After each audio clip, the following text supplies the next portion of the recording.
Comment rencontrer Dieu? On a souvent l'impression qu'il faut faire un tas de choses religieuses et contraignantes pour pouvoir s'approcher de Dieu. Mais j'ai une bonne nouvelle pour vous. C'est faux.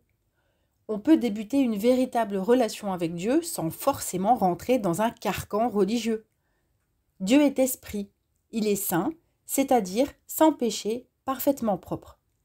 Ce qui nous empêche d'entrer en communion avec Dieu, c'est notre péché, nos souillures. C'est-à-dire, en gros, plein de choses que nous faisons qui lui déplaisent et qui nous salissent. Pour simplifier, lui et sa maison sont propres. Nous sommes sales et nous ne pouvons donc pas entrer.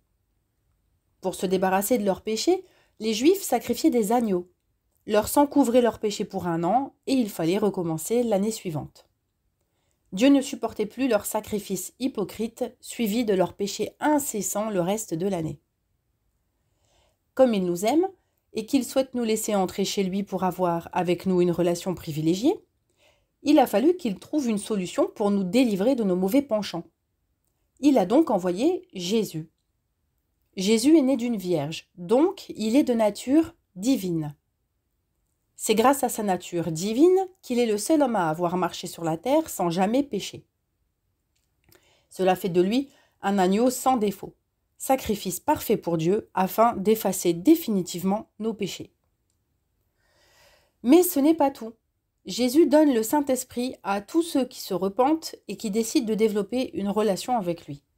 C'est cet esprit, l'Esprit de Dieu, qui vient vivre en nous, qui nous purifie et nous guide tout au long de notre vie. Pour le recevoir, il nous suffit de reconnaître nos mauvais penchants, de vouloir nous en détourner et de le demander à Jésus. Beaucoup de gens pensent qu'ils doivent se nettoyer pour pouvoir se présenter devant Dieu. Mais Jésus est le seul qui peut nous nettoyer de nos péchés, quels qu'ils soient, et nous réconcilier avec Dieu. Personne ne pourra jamais se laver lui-même pour être digne de Dieu. Il faut vous présenter à lui tel que vous êtes. Il vous aime quoi que vous fassiez, et il veut vous révéler son amour.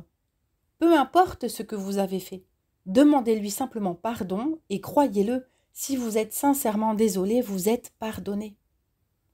Je vous invite à réciter à haute voix avec moi cette courte prière. Seigneur, je crois que tu as envoyé Jésus sur la terre pour me réconcilier avec toi. Je te demande pardon pour mes péchés et j'y renonce.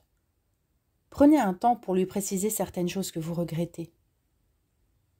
Je te remercie, Jésus, de t'être sacrifié par amour pour moi.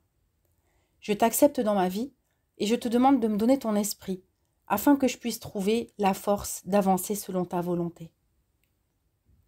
Sachez que maintenant que vous avez fait cette prière, vous avez été lavé et réconcilié avec Dieu. Maintenant, il vous entend et vous allez voir que vos prières vont être exaucées et il va y avoir du changement dans votre vie.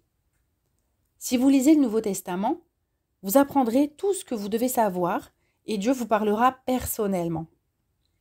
Sachez que 3 jours après la crucifixion, Jésus est ressuscité. En gagnant sur la mort, il a vaincu toutes les puissances des ténèbres. C'est cette puissance qui vient de déposer en vous. Elle est capable de vaincre vos ténèbres et de vous garantir la vie éternelle.